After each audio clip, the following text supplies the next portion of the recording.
बिस्मिल्लाहिर्रहमानिर्रहीम। अस्सलाम वालेकुम students, I am Mohammad Fouad Malik. और स्टूडेंट्स, आज हमने जो आर्टिकल करना है उसका नाम है रिवर्सिबल एंड इरिवर्सिबल प्रोसेसेस। तो आइए देखते हैं स्टूडेंट। रिवर्सिबल प्रोसेसेस और इरिवर्सिबल प्रोसेसेस को समझने से पहले हम देखते हैं कि ये साइक्लिक प्रोसेस क्या चीज होती है।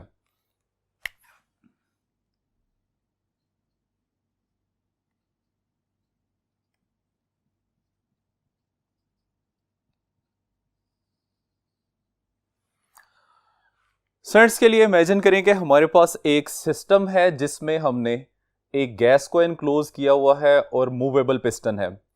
हम इस सिस्टम के ऊपर जो भी प्रोसेसेस अप्लाई करेंगे वो साथ इसके मौजूद पीवी डायग्राम में ग्राफिकली रिप्रेजेंट होते जाएंगे। ठीक है, फर्ज कर लें कि इस वक्त सिस्टम में प्रेशर और वॉल्यूम की वैल्यू P1 और V1 है, जो कि हमें ग्राफ के ऊपर पॉइंट A की फॉर्म में नजर आ रही है।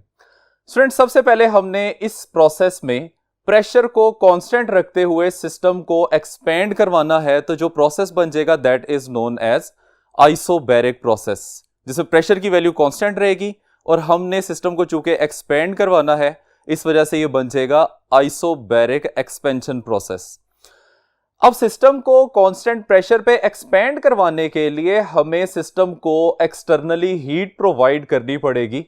फर्ज कर लें कि Q1 is the amount of heat which is added to the system during this process, और इस वजह से सिस्टम जब एक्सपेंड करता है तो वो अपने सराउंडिंग के ऊपर W1 वर्क करेगा। इस सारे प्रोसेस को अगर हम ग्राफ के ऊपर देखें तो हमारे पास एक स्ट्रेट लाइन बनती है from point A two point B, which is representing isobaric expansion process. Q1 heat system में ऐड की गई थी और W1 would be the work जो कि सिस्टम ने सराउंडिंग पे किया था ड्यूरिंग द एक्सपेंशन। अब स्टूडेंट, इसके बाद आपने कांस्टेंट वॉल्यूम प्रोसेस में सिस्टम के प्रेशर को P1 से डिक्रीज करके P2 तक लेके आना है।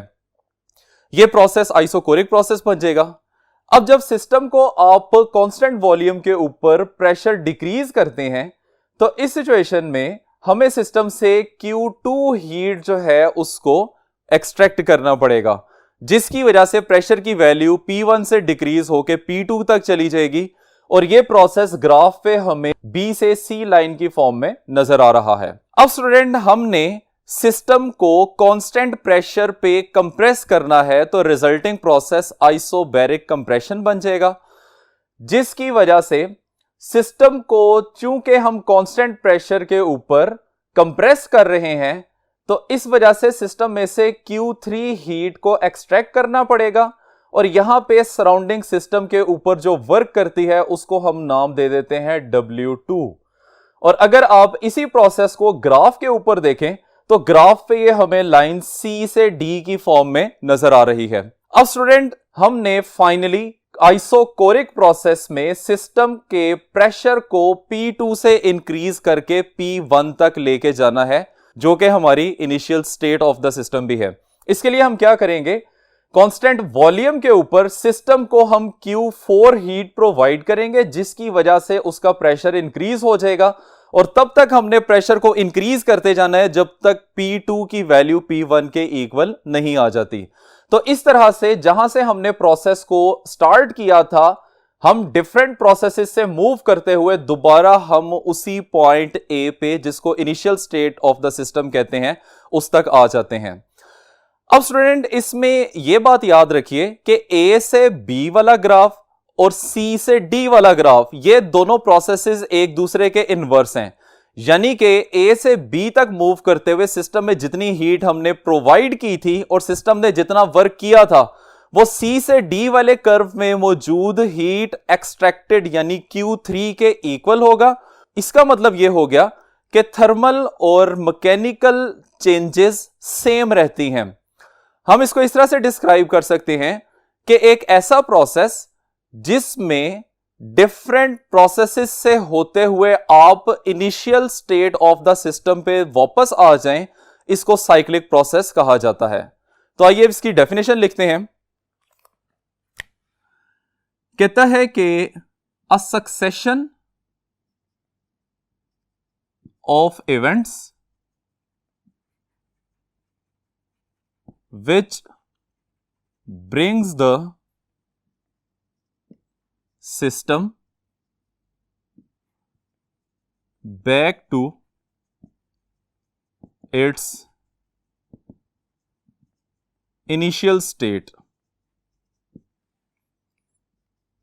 is called cyclic process. ठीक है, नंबर ऑफ इवेंट्स जो के सिस्टम को दोबारा उसकी इनिशियल पोजीशन पे ले आए, इनिशियल स्टेट पे ले आए, इसको हम क्या नाम देते हैं? साइक्लिक प्रोसेस का नाम देते हैं। अब स्टूडेंट हम चलते हैं कि ये रिवर्सिबल प्रोसेस क्या होता है।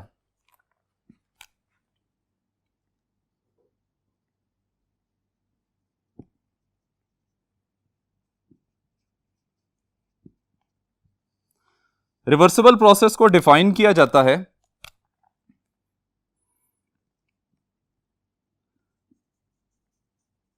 A reversible process is the one which can be retraced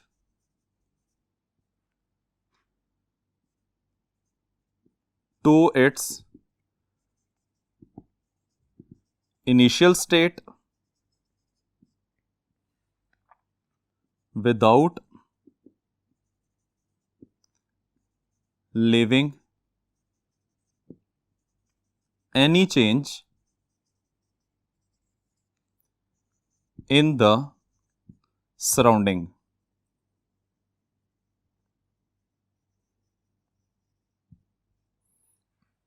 reversible process एक ऐसा प्रोसेस होता है जिसको आप उसकी इनिशियल स्टेट पे दोबारा ला सकते हैं और साथ उसकी कंडीशन यह है कि सराउंडिंग में भी किसी किस्म की चेंजिंग नहीं होगी। अब स्टूडेंट इसके हम एक एग्जांपल लेते हैं। फर्ज कर लें कि हमारे पास एक गैस है जिसको आपने एक वेसल में क्लोज किया हुआ है। हम चाहते हैं कि इसकी स्टेट चेंज करके लिक्विड फॉर्म में कन्वर्ट कर लिया जाए और प्रोसेस को हम नाम देते हैं लिक्विफेक्शन। अब स्टूडेंट हमें यह बात पता है कि गैस के मॉलिक्यूल्स एक दूसरे से बहुत ज्यादा दूर होते हैं। अगर आप इस गैसियस सिस्टम को लिक्विड फॉर्म में कन्वर्ट करना चाहते हैं तो गैस मॉलिक्यूल्स को एक दूसरे के करीब लाना होगा और गैस मॉलिक्यूल्स की रैंडम मोशन को डिक्रीज करना होगा। अब गैस मॉलिक्यूल्स की रैंडम मोशन को डिक्रीज करने के लिए हम सिस्टम के टेंपरेचर को डिक्रीज करते हैं by extracting the heat Q from the system, और सिस्टम में मॉलिक्यूल्स को एक दूसरे के करीब लाने के लिए हम प्रेशर की वैल्यू को इंक्रीज करते हैं।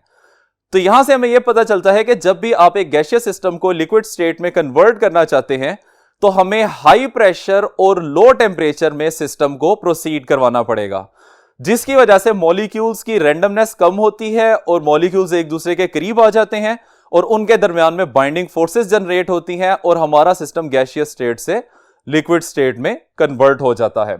अगर आप इस प्रोसेस को बहुत स्लोली डन करते हैं तो इस प्रोसेस को हम रिवर्सिबल प्रोसेस कंसीडर कर सकते हैं। इसी तरीके से एक और प्रैक्टिकल एग्जांपल है कि आपके पास एक लिक्विड सिस्टम है जिसको आपने वेपर फॉर्म में कन्वर्ट करना है।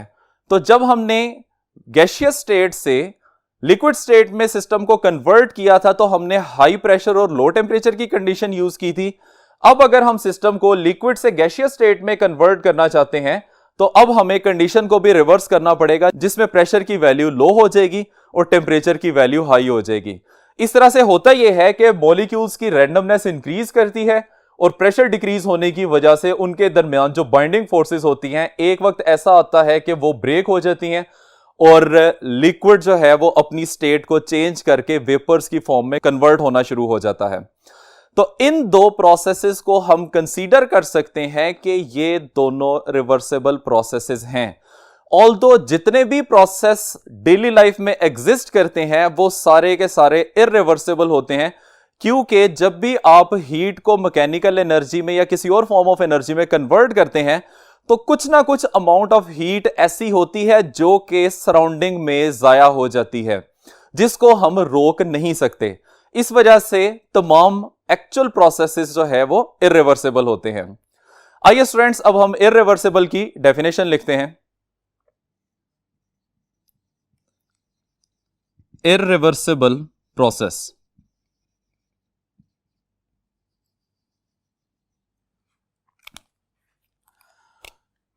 कहता है कि the process which can not be retraced in backward direction by reversing the controlling factors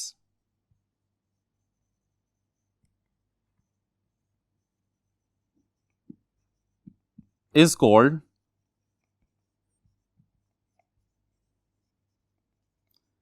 irreversible process। इस प्रोसेस में हमेशा सिस्टम से हीट सराउंडिंग के अंदर जाया हो जाती है। ठीक है, इसकी सिंपलेस्ट एग्जांपल केमिकल एक्सप्लोजन होती है, जिसमें प्रोसेस इतनी तेजी से वर्क करता है कि हम उसको कंट्रोलिंग फैक्टर रिवर्स करके भी बैकवर्ड डायरेक्शन में मूव नहीं करवा सकते। आइए अब हम नेक्स्ट इसके आर्टिकल देखते हैं, that is heat engine.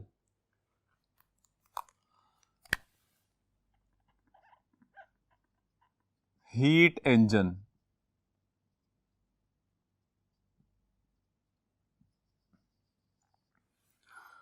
What is heat engine? Heat engine क्या चीज होती है? कहता है कि इट कन्वर्ट्स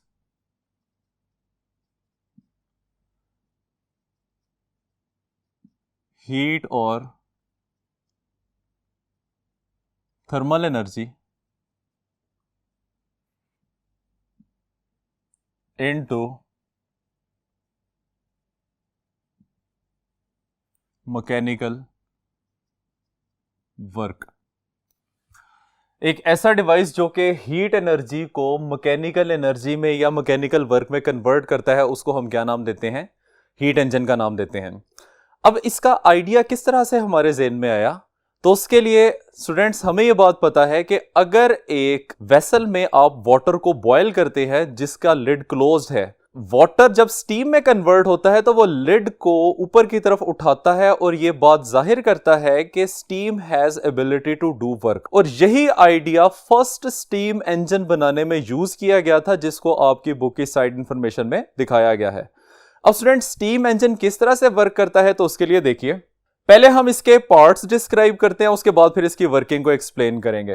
तो सबसे पहले हमारे पास इसमें एक बॉयलर होता है जिसको हीट प्रोवाइड की जाती है और उसमें मौजूद वाटर स्टीम में कन्वर्ट होना शुरू हो जाता है। ठीक है, ये स्टीम फिर आगे एक हॉलो ट्यूब को ट्रांसफर कर दी जाती है जिसको हम सिलेंडर का नाम देते हैं। सिलेंडर में एक पिस्टन मौजूद होता है जो कि टाइटली पैक होता है ताकि स्टीम वहां से बाहर ना निकल सके।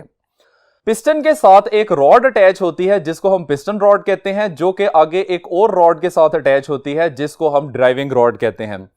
ड्राइविंग रॉड एक व्हील के साथ कनेक्टेड होती है जिसको हम फ्लाई व्हील कहते हैं, जो कि रोटेट करता है और मैकेनिकल एनर्जी हमें मिलना शुरू हो जाती है।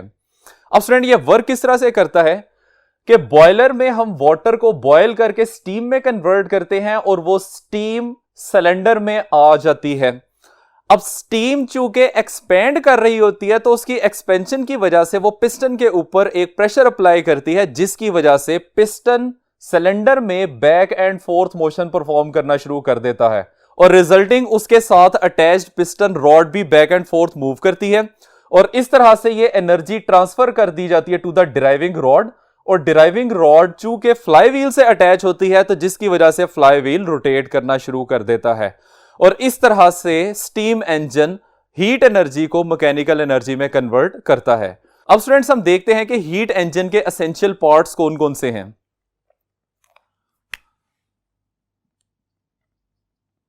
Parts of heat engine.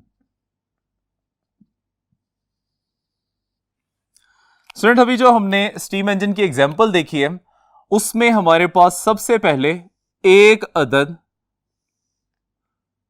Source होना चाहिए जिससे हम Q1 हीट को T1 टेम्परेचर के ऊपर एब्जॉर्ब करेंगे। अब ये हीट वर्किंग सब्सटेंस को ट्रांसफर कर दी जाती है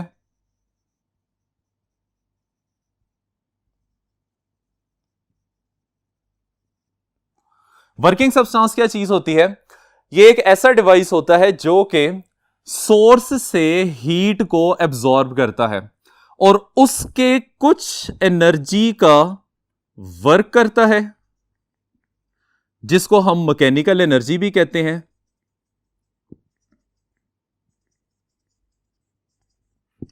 और बाकी की जो हीट होती है उसको हम Q2 से रिप्रेजेंट कर देते हैं, उसको एक्सपेल कर देता है टू द सिंक,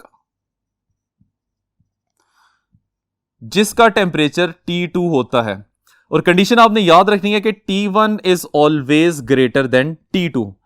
तो these are 3 essential components of a heat engine, या हम कह सकते हैं कि ये वो 3 नेसेसरी कंपोनेंट्स हैं जिसकी वजह से आप हीट को वर्क में कन्वर्ट कर सकते हैं।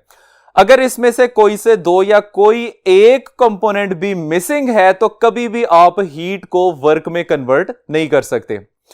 अब स्टूडेंट्स, ये जो सोर्स होता है ये हमें एनर्जी प्रोवाइड करता है, और नॉर्मली हम एनर्जी हासिल करते हैं बर्निंग ऑफ फ्यूल से।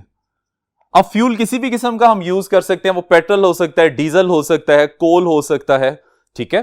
तो यहां से हमें एनर्जी हासिल होती है, वो एनर्जी सिस्टम में आ जाती है, सिस्टम उसको वर्क में कन्वर्ट करके रेस्ट हीट जो है वो एक्सपेल कर देता है सिंक को।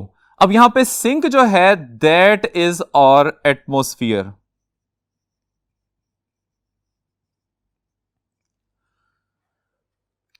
ऐसा भी नहीं हो सकता कि हमारे पास सोर्स ना हो और आप एनर्जी को वर्क में कन्वर्ट कर दें और वो एटमॉस्फेयर को भी एक्सपेल कर रहा हो। ऐसा भी नहीं हो सकता कि हमारे पास सोर्स और सिंक मौजूद हैं, वर्किंग सब्सटेंस नहीं है और तब भी हम हीट को वर्क में कन्वर्ट कर रहे हैं। और ऐसा भी नहीं हो सकता कि हमारे पास सोर्स भी है, वर्किंग सब्सटेंस भी है और हम हीट को वर्क में कन्वर्ट कर रहे हैं without sending heat into the atmosphere. तो सिंपल ये याद रखना है आप लोगों ने कि जब भी ये 3 चीजें हमारे पास मौजूद होंगी तब ही, सिर्फ तब ही आप हीट को वर्क में कन्वर्ट कर सकते हैं। स्टूडेंट, ये है हमारा आज का लेक्चर। उम्मीद करते हैं आपको समझ आ गया होगा। इजाजत चाहते हैं। अल्लाह हाफिज।